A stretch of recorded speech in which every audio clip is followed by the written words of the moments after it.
এতদিন তোমরা আমার একটা ছোট্ট কুঁড়ে ঘর থেকে ভিডিওগুলো দেখেছো।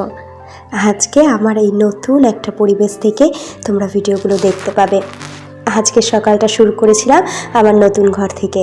সমস্ত বাসি কাজ সেরে মা এদিকে কতগুলো ছোট মাছ সাথে ল্যাঠা মাছ নিয়ে বসেছে।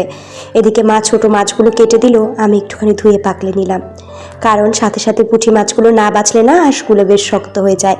আজকে একটু মুসুর ডাল করবো, ডালটা সিদ্ধ বসিয়ে দিয়ে এদিকে লাউ কেটে নিয়েছি। লাউ দিয়ে ল্যাঠা মাছ দিয়ে খেতে কিন্তু বেশ ভালো লাগে। ওদিকে ভাতটাও বসিয়ে দিয়েছি, আর এদিকে মাছ ভাজো বলে কড়াতে তেল দিয়ে এই মাছগুলো একটু ভেজে নিচ্ছি, আর ডালটা ফোড়নে দিচ্ছি। একটু হালকা করেই করেছি, তোমাদের দাদা ভাইয়ের একটু পেটে গন্ডগোল হয়েছে, সেই তো ডালটা একটু হালকা করেই করলাম যাতে ও খেতে পারে। এদিকে লাউয়ের মধ্যে অল্প একটু ধনে পাতা উপর থেকে ছড়িয়ে দিলাম। এটা আর তোমার দাদাভাইকে দেবো না, তোমার দাদাভাইয়ের জন্য কাঁচকলা দিয়ে তরকারি করেছি। স্নান ধুতি সেরে ঠাকুর পুজোটা সেরে নিলাম।